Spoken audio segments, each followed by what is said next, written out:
ఇప్పుడు కొర్నేలి గురించి చెప్తున్నాను, జాగ్రత్తగా ఆలకించండి. అతడు చాలా ఉన్నతమైన స్థితిలో ఉన్నాడు.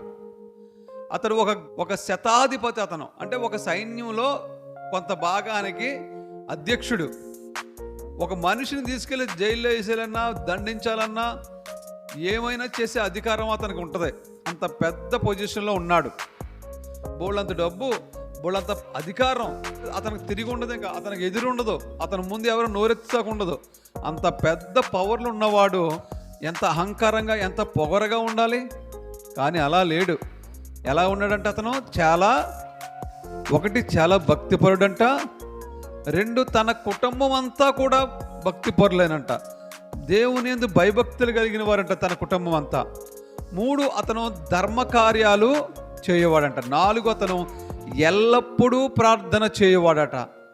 ఎల్లప్పుడూ ప్రార్థన చేయవాడనంట. అంటే అతను మధ్యాహ్నం 3 గంటలకు ప్రార్థన చేస్తున్నాడంట. అంటే మనం ప్రార్థన చేయడానికి ఆ టైం ఈ టైం లేదండి. సూర్యోదయం మొదలుకొని సూర్యాస్తమయం వరకు, నైట్ అయినా పగలైనా ఎప్పుడైనా ప్రార్థన చేసుకోవచ్చు. ఇక్కడ చూడండి 113వ కీర్తనలో 3వ వచనం, సూర్యోదయం మొదలుకొని సూర్యాస్తమయం వరకు యెహోవా నామము స్తుతి నొందదగినది. అంటే చూడండి, సూర్యోదయం మొదలుకొని సూర్యాస్తమయం వరకు. అంటే అప్పుడు ఇప్పుడు ఇన్ని గంటలు చేసుకోవచ్చా, అన్ని గంటలు చేసుకోవచ్చా అని ఏమీ లేదు. మీరెప్పుడైనా ఎన్నిసార్లైనా ప్రార్థన చేసుకోవచ్చు. పొద్దున్న లేచి చేసుకోవడం ముఖ్యం, సాయంత్రం పడుకునేటప్పుడు చేసుకోవడం ముఖ్యం. ఇంక మధ్యలో నువ్వు ఎన్నిసార్లైనా ఏ టైంలోనైనా చేసుకోవచ్చు. పొద్దున్న లేచిన వెంటనే సాయంత్రం పడుకునే ముందు అవి కంపల్సరీ చేయాలి. ఆ తర్వాత రోజులో నువ్వు ఏ టైంలో అయినా చేసుకోవచ్చు, ఎప్పుడైనా చేసుకోవచ్చు. ఎలా ప్రార్థన నువ్వు ఎప్పుడైనా చేసుకోవచ్చు. మరి కొర్నేలి అలాగే ప్రార్థన చేస్తున్నాడండి. అతను ధర్మకార్యములు చేయవాడు, ప్రార్థనాపరుడు, ఎల్లప్పుడూ ప్రార్థనాపరుడు. దేవునికి మహిమ కలుగునుగాక. ఎల్లప్పుడూ ప్రార్థనాపరుడు కాబట్టే అతను అంత మంచి పొజిషన్లో ఉండి కూడా తగ్గింపు స్వభావం కలిగి దేవునికి ఎల్లప్పుడూ ప్రార్థన చేస్తూ ఉన్నాడు. చూడండి, నేను పెద్ద గొప్ప అధికారిని కదా, నేనెందుకు ఇన్నిసార్లు ప్రార్థన చేయాలి? నాకేం తక్కువ, నాకేం లోటు ఉందని ప్రార్థన చేయాలి?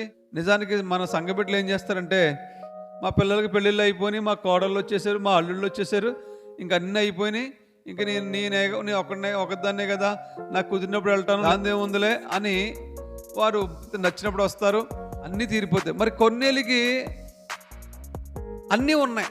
డబ్బు ఉంది, ఆరోగ్యం ఉంది, ధనం ఉంది, పరువు ఉంది, పేరుంది, పెద్ద పదవి ఉంది, బోళ్ళంత జీతం వస్తుంది, అధికారం ఉంది. ఎల్లప్పుడూ ప్రార్థనాపరుడు అంట. ఎల్లప్పుడూ ప్రార్థనాపరుడు అంటే అతను ఎంత తగ్గింపు స్వభావం కలిగి ఉంటున్నాడో చూడండి, ఎంతగా తన్ను తగ్గించుకుంటున్నాడో చూడండి, ఎంతగా దయార్థ హృదయాన్ని చింపుకుంటున్నాడో చూడండి. ఇప్పుడు తూర్పు దేశపు జ్ఞానులు వచ్చారండి యేసు ప్రభు దగ్గరికి.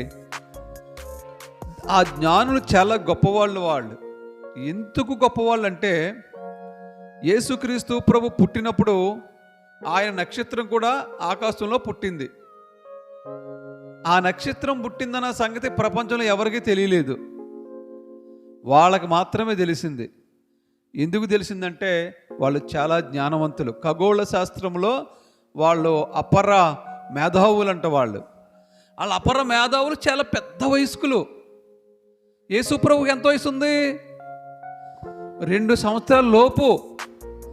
ఇప్పుడు వాళ్ళు వచ్చేసేసి, అంత పెద్ద జ్ఞానులు వచ్చేసేసి యేసు ప్రభు పాదాల మీద పడిపోయి, సాష్టాంగ పడిపోయి, బంగారు పెట్టెల నిండా బంగారం తెచ్చేసి పాదాల దగ్గర పోసేసి, సాంబ్రాణి దేవుడికి అక్కడ పాదాల దగ్గర పెట్టేసి, బాలం అక్కడ పెట్టేసేసి, సాష్టాంగ పడిపోయి నమస్కరించేసి పూజలు చేసేస్తుంటే, ఆ బాలుడు దేవుడు అన్న సంగతి అక్కడ ఉన్న వాళ్ళు ఎవ్వరికీ తెలియదు. అసలు ఎవరికి తెలియదు. జ్ఞానులు చొక్కను చూసి నిలుక్కుంటూ వచ్చారు. ఎవరికి తెలుసు ఆయన పుట్టాడు అనే సంగతి? గొల్లలకు తెలుసు. వాళ్ళు ఎవరైతే ఆ ప్రాంతంలో ప్రచురపరిచారో వాళ్ళకి తెలుసు. ఆ మరియమ్మ గారికి, యోసేపుకి తెలుసు, కానీ ఎవ్వరికి తెలియదు.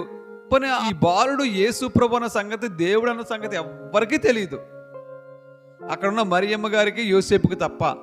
మరి అలాంటి చిన్న పిల్లోడి దగ్గరికి జ్ఞానులు వచ్చేసేసి పాదాల మీద పడిపోయి పూజలు చేసేస్తుంటే ఆ చిన్న యేసు పాదాల మీద, బాలయేసు పాదాల మీద పడ్డానికి ఆ జ్ఞానులు కూడా వాళ్ళకి తెలుసు ఈయనే దేవుడని, వాళ్ళకి తెలుసు ఈయనే లోకరక్షకుడని, వాళ్ళకి తెలుసు ఈయన యేసు ప్రభు అని.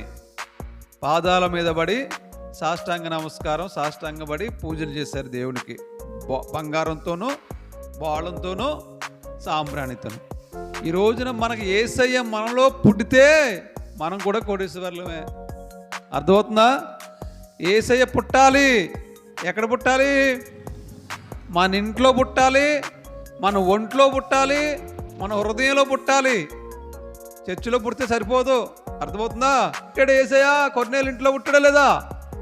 కొన్నేళ్ళు ఎక్కడ ప్రార్థన చేస్తున్నాడు? ఎక్కడమ్మా? ఇంట్లో చేస్తున్నాడు. మధ్యాహ్నం 3 గంటలకే ఇంట్లో చేస్తున్నాడు. ఇంట్లో ప్రార్థన చేస్తుంటే, మధ్యాహ్నం 3 గంటలకు ప్రార్థన చేస్తుంటే దేవతతో వచ్చాడటండి. అక్కడికి వచ్చి అన్నాడంట, కొర్నేలి, నీ ప్రార్థన, నీ ధర్మకార్యాలు దేవుని సముఖమందు చేరుకున్నాయి.